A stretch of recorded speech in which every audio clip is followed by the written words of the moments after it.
Hello guys! Yes guys,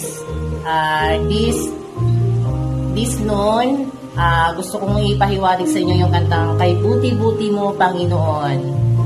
Oo talaga, walang kumpas. Kay buti-buti mo Panginoon,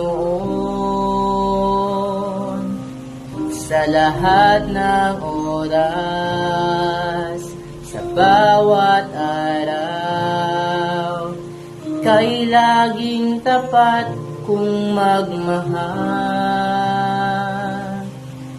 Ang iyong kaay magpawalang hanggan. Pinupuri, sinasamba kita, dakilang Diyos at